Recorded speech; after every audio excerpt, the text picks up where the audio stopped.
সাহাবাদের ভিতরে রাসূল পাক সাল্লাল্লাহু আলাইহি ওয়াসাল্লামের যুগের মানুষ ছিলেন। তার লাশ আল্লাহ রাসূল জানাজার নামাজ পড়াতে যাচ্ছেন, সঙ্গে কে যাচ্ছেন? হযরত আবু বকর সিদ্দিক রাদিয়াল্লাহু তাআলা আনহু যাচ্ছেন। আর কে যাচ্ছেন? হযরত ওমর ফারুক রাদিয়াল্লাহু তাআলা আনহু যাচ্ছেন। আর কে যাচ্ছেন? হযরত ওসমান গনি রাদিয়াল্লাহু তাআলা আনহু, হযরত আলী কারামাল্লাহু তাআলা। এমন সময় হযরত আবু বকর সিদ্দিক রাদিয়াল্লাহু তাআলা আনহু দেখছেন যে লাশটা শোয়ানো রয়েছে, কাফনের ভিতরে একটা সাপ এইভাবে যাচ্ছে। সাপ যখন যাচ্ছে, হযরত আবু বকর সিদ্দিক রাদিয়াল্লাহু তাআলা আনহু আমার সালাম করতে হুজুর একটা কথা আছে। বলে কি কথা? বলে ইয়া রাসূলুল্লাহ, আপনি হুকুম দেন, এই মানুষটি কাফনের ভিতরে একটা সাপ ঢুকে পড়েছে, সাপটাকে আমি বার করে দেব। তো সাপটাকে বার করব। যখন এই কথাটা বলেছে, সঙ্গে সঙ্গে আল্লাহ পাক আল্লাহ পাক জীবন খুলে দেয়। সঙ্গে সঙ্গে সাপটি কি বলেছে জানেন? আসসালামু আলাইকা ইয়া আবু বকর। আবু বকর সিদ্দিক রাদিয়াল্লাহু তাআলা আনহু সালামটা দিয়েছেন। আবু বকর সিদ্দিক রাদিয়াল্লাহু তাআলা কোনো প্রশ্ন উত্তর করতে পারছেন না। ওই সময় সাপটা চিৎকার করে বলেছিল, আবু বকর তুমি শুনে গেল দাও, আজকে আমি এই লাশের মধ্যে প্রবেশ করেছি বলে তুমি পার করতে চাইছো। আমার আল্লাহ পাক আমাকে এই লাশটার মধ্যে প্রবেশ করতে বলেছে, কারণটা শুনে গেল দাও। এক নম্বর, মানুষরা জীবনে কোনোদিন নামাজ পড়ে নাই, রোজা রাখে না, যাকাতটা তাই নাই বলে তিনটে জিনিস না করার জন্য আমার আল্লাহ পাক বলে দিয়েছেন, ওই বান্দাকে কাল কিয়ামত পর্যন্ত কাফনের মধ্যে প্রবেশ করে গিয়ে কাল কিয়ামত পর্যন্ত ওই মানুষটার শরীরের গোশতগুলোকে তুমি দংশন করে খেতে থাকো। আমি আল্লাহ পাক তোমাকে হুকুম দিয়ে দিলাম। যখন এই কথাটা শুনতে পেয়েছেন আল্লাহ আবু বকর সিদ্দিক রাদিয়াল্লাহু তাআলা আমার আল্লাহ পাকের দরবারে এত কথা বলে কান্না শুরু করে দেয়।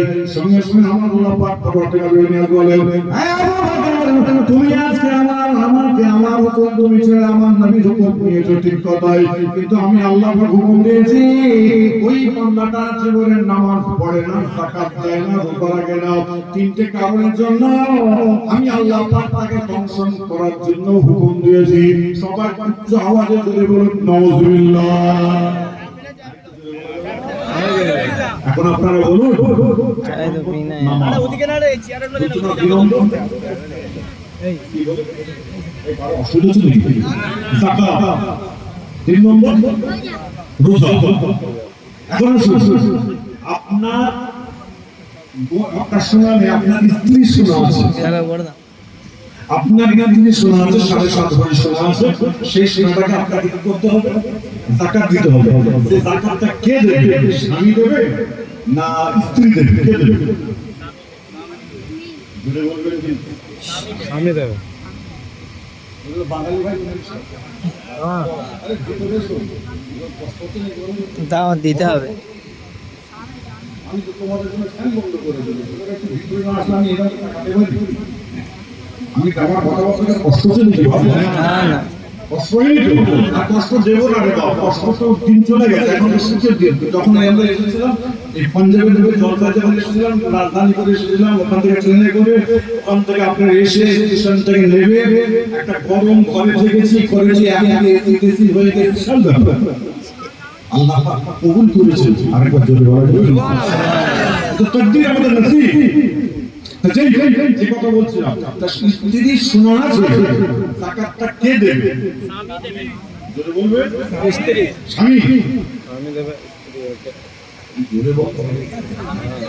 তার মানে কি যারা বিয়ে করে তারা মনে মনে ভাবছেন কি বলি বলতে, আমি তো ভাই আল্লাহ তো আজে বাজে কথা বলে খারাপ হয়ে যায়। স্বামী দেবে, হ্যাঁ খবরদার না।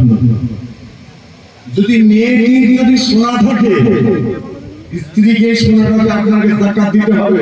স্বামীর ক্রিয়া ওয়াজিব, ফরজ, নফল, সুন্নাত কিছুই নয়, স্ত্রী তার যাকাত দেবে, স্বামী দেবে। স্বামী দেবে। আপনি বলে হুজুর ও পাবে কি করে? শোনা আছে, সেই সমস্ত টাকা আছে, ব্যাংকে টাকা আছে, সে পাবে কোথা থেকে যাকাতটা?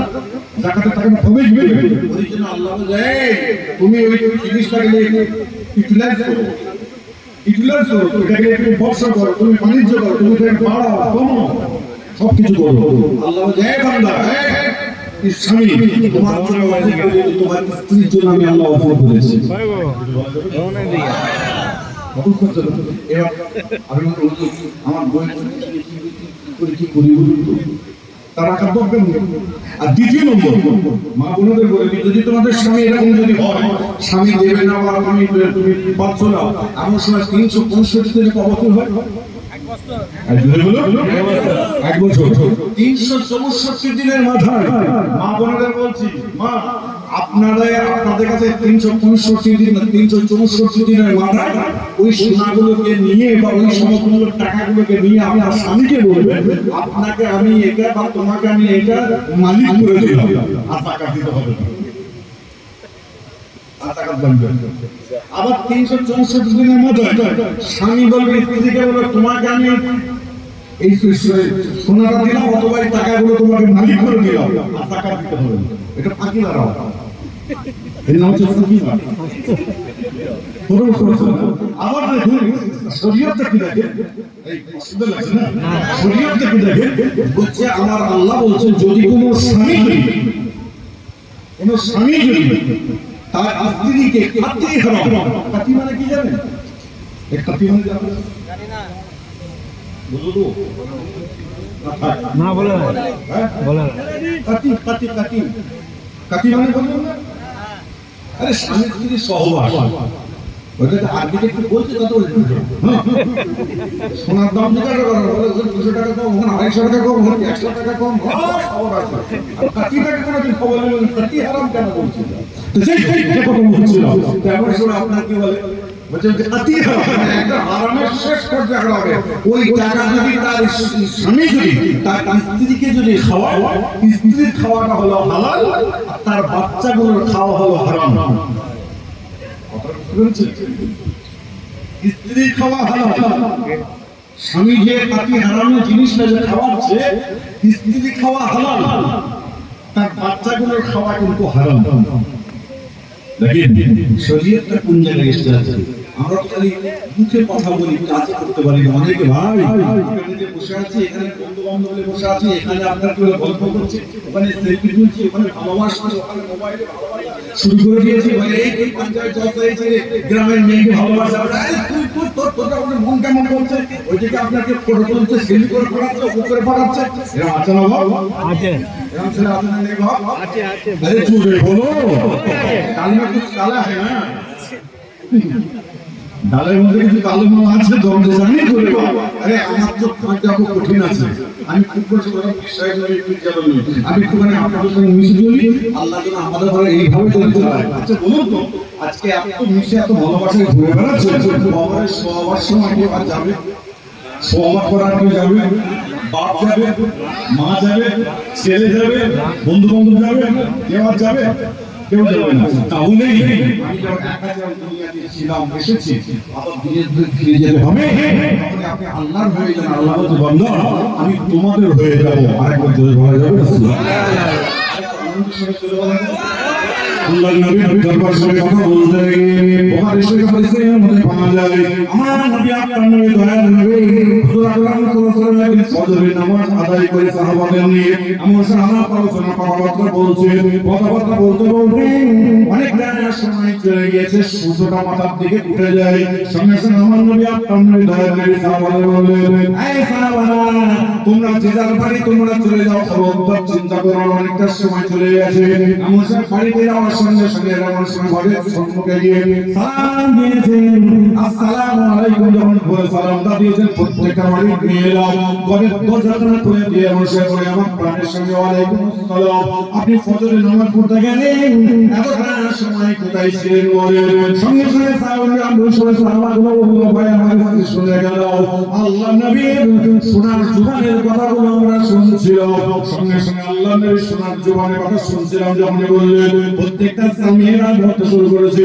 না না আল্লাহ নবী সোনার জুবানের কথাগুলো আমরা শুনতে চাই ওই সময় সাহাবারা ফজরের নামাজ পড়তে গিয়ে আমার নবীকে সালাম দিয়ে বললেন ইয়া সালাম ইয়া হাবিবাল্লাহ হুজুর আপনি আমার বিয়ানের নামাজ পড়বেন আপনি আমাদের বিয়াদের ক্ষমা করে দেবেন হুজুর। আমাদের বাড়ির মেয়েগুলো আপনার শোনার জবানের কথা শুনতে চাইছে। সঙ্গে সঙ্গে সাহাবাদের আল্লাহর নবী বললেন ফালা তাফাল কখনো নাই তোমাদের বাড়ির মেয়েগুলোকে আমার কাছে আনার দরকার নাই। তোমাদের বাড়ির মেয়েগুলো যদি শ্রবণ করার যদি কোনো যদি জিজ্ঞাসা করার যদি দরকার পড়ে যায় খবরদার আমার তোমাদের মা আয়েশার কাছে তোমরা পাঠিয়ে দাও। যখন আয়েশার কাছে যাবে জোহরের নামাজ পড়ে আসরের নামাজ পড়ে যার বাড়ি চলে আসবে মাসলা মাসাইল জেনে আসবে। খবরদার আমি নবী আমি রাসূলুল্লাহ আমার কাছে আনার দরকার নাই। যখন এই কথা বলেন বলার সঙ্গে সঙ্গে আমার সব মাজানদের কাছে মেয়েগুলো চলে যায় জোহরের নামাজ পড়ে আসরের নামাজ পড়ে যার বাড়ি চলে আসে। একদিন আলোচনা করতে করতে মাগরিবের নামাজের টাইম হয়ে যায়। একজন মহিলা মেয়ে ছিল আম্মাজান মায়েশার কাছে দাঁড়িয়ে সালাম দিয়ে বললেন আম্মাজান আপনি হুকুম দেন আপনার ঘরের প্রদীপটা আমি একটু জ্বালিয়ে দিই। ওই সব আম্মাজান মায়েশার টুকরে টুকরে কাঁদছে, চোখ দিয়ে পানি বার হয়ে যায়। আমার সব আম্মাজান মায়েশার কান্না দেখে মেয়েগুলো বললেন আম্মাজান মাই ঠিক আপনি কেন কাঁদছেন বলেন। আম্মাজান মায়েশা বলেন মা শুনে রেখে দাও তোমার নবী আমার নবীর পয়গাম নবী হুজুর আকরাম সাল্লাল্লাহু আলাইহি ওয়াসাল্লাম আমার সাথে তিনি আল্লাহ পাকের দরবারে হাত তুলে দোয়া চেয়েছিলেন আল্লাহুম্মা আইনি মিসকিনা ওয়া আইনি মিসকিনা ওয়া শুনি ফি জুমরাতিল মুসাকিন। আল্লাহ আপনি আমাকে যতদিন হায়াত রাখবেন গরিবী হায়াতে রাখবেন কাল কিয়ামতের দিন হাসরের মহামার জানতুমেন গরিবের সঙ্গে আমার সাথে করো। এই মেয়েরা তোমার নবী আমার নবী দয়ার নবী গরিব কিন্তু খবরদার চিন্তা করো না তোমার নবী আমার নবী দয়ার নবী আমার ঘরের মধ্যে মাগরিবের নামাজ পড়ে আমার ঘর প্রবেশ করবে আমার ঘরটা আলোয় আলোকিত হয়ে যাবে। আরেকটু জোরে বলা যাবে না?